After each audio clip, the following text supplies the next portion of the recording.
Buenos días, profesor. Hoy día voy a presentar el trabajo de tomografía eléctrica, que es de exploración y muestreo de suelos.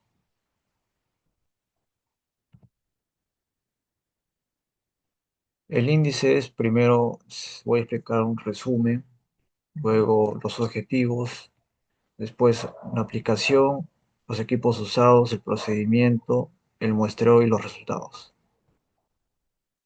Bueno, en el resumen, en primer lugar, corresponde decir que la tomografía eléctrica es una técnica geofísica de prospección que permite estudiar el subsuelo sin necesidad de excavaciones.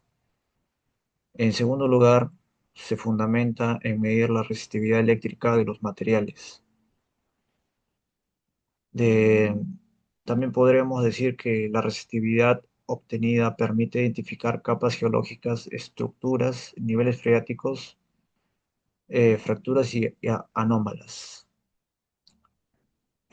Como último punto, para este resumen podríamos decir que a partir de los datos recolectados se obtiene una imagen o modelo bidimensional o tridimensional que representa la distribución de las resistividades del suelo. En los objetivos, podemos decir primero que se fundamenta la resistividad del suelo.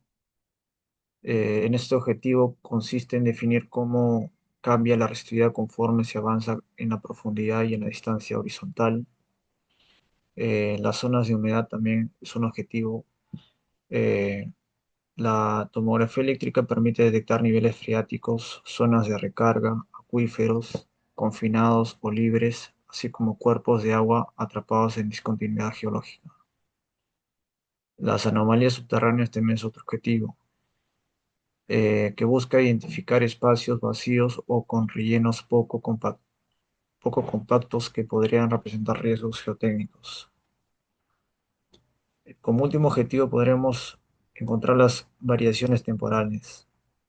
Permite comparar mediciones repetidas en un mismo perfil para evaluar variaciones temporales en saturación, infiltración, erosión interna, etc. Los campos de aplicación son varios. Principalmente se enfoca en ingeniería civil, hidrogeología y minería. En la parte de ingeniería civil, se aplica para identificar la estructura y condición del subsuelo antes de construir. Ayuda a reducir los riesgos geotécnicos y optimizar diseños. También sirve para la detección de cavernas o zonas colapsables, estabilidad de taludes, evaluación geotécnicas de suelos. En hidrogeología se utiliza para identificar acuíferos, delimitar el nivel freático, ubicar zonas de recarga y descarga y detectar intrusión salina o plumas de contaminación. En minería se usa para delimitar cuerpos mineralizados, identificar estructuras geológicas que controlan la mineralización y detectar zonas alteradas. Los equipos usados son los siguientes. Accesorios para la tomografía eléctrica. El resistivímetro. Podríamos decir que el resistivímetro es el equipo principal encargado de suministrar corriente eléctrica y captar diferencial de potencial. Luego están los electrodos, que normalmente son de acero inoxidable o cobre. También se dividen en electrodos de corriente AB y potencial MN.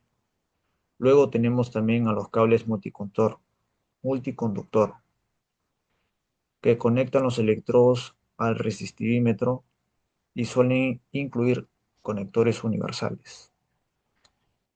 Y también tenemos las fuentes de alimentación, que son baterías de 12 o 24 voltios o generadores en caso de requerir mayor energía. El procedimiento. Bueno, el procedimiento para la ejecución de la tomografía eléctrica es primero la planificación. Se tienen que definir los objetivos de estudio y seleccionar el número y longitud de los perfiles. Luego, elegir el arreglo eléctrico adecuado y conocer el terreno y evaluar accesibilidad. Luego también se tiene que instalar en campo todos los materiales, trazar el perfil y marcar. Después, hincar todos los electrodos a una profundidad de entre 10 a 30 centímetros, según la humedad del suelo, y conectar los cables multicontor al resistivímetro. Luego tienen que adquirir los datos, que es configurar parámetros para luego realizar el barrido automático de lecturas. También se debe verificar la calidad, relación señal-ruido, errores de lectura, contactos eficientes. Luego se debe controlar la calidad. Se debe repetir lecturas anómalas y medir la resistividad de contacto para validar que los electrodos estén funcionando correctamente. Luego, el procesamiento. El procesamiento primero se debe importar los datos al software, después se deben aplicar correcciones de topografía, filtrado de ruido y por último ejecutar iteraciones hasta que el error RMS sea aceptable. Para la parte de la interpretación se debe analizar la imagen resistiva y correlacionar con información. También identificar zonas conductivas, resistivas y transiciones de interés. Estaría en resumen todo el procedimiento que se usa para elaborar la tomografía eléctrica. Ahora vamos con la parte del muestreo. En el muestreo de la tomografía eléctrica se define la cantidad, calidad, distribución espacial de los datos adquiridos y determina directamente la resolución, profundidad de investigación y confiabilidad del modelo final. Se utiliza un muestreo espacial basado en separación entre electrodos, usualmente entre 2 a 10 metros, dependiendo de la profundidad objetivo. La profundidad de investigación aproximada es de 20 a 30% de longitud total del perfil. Luego también tenemos los números de puntos de medición que se basan en incrementar según el arreglo utilizado. Tenemos la repetitividad, donde se realizan mediciones redundantes para asegurar consistencia y se evalúa resistividad aparente y calidad del contacto.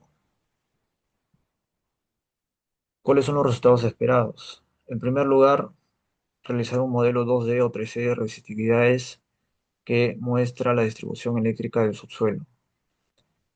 Como segundo punto, se debe identificar capas y estructuras geológicas como contactos, fallas o zonas fracturadas. En tercer punto, se debe detectar anomalías como zonas saturadas, cavidades, rellenos o materiales alterados. Y como último punto, se debe estimar a qué profundidad y espesor de los distintos estratos o cuerpos presentes en el terreno. Eso sería todo.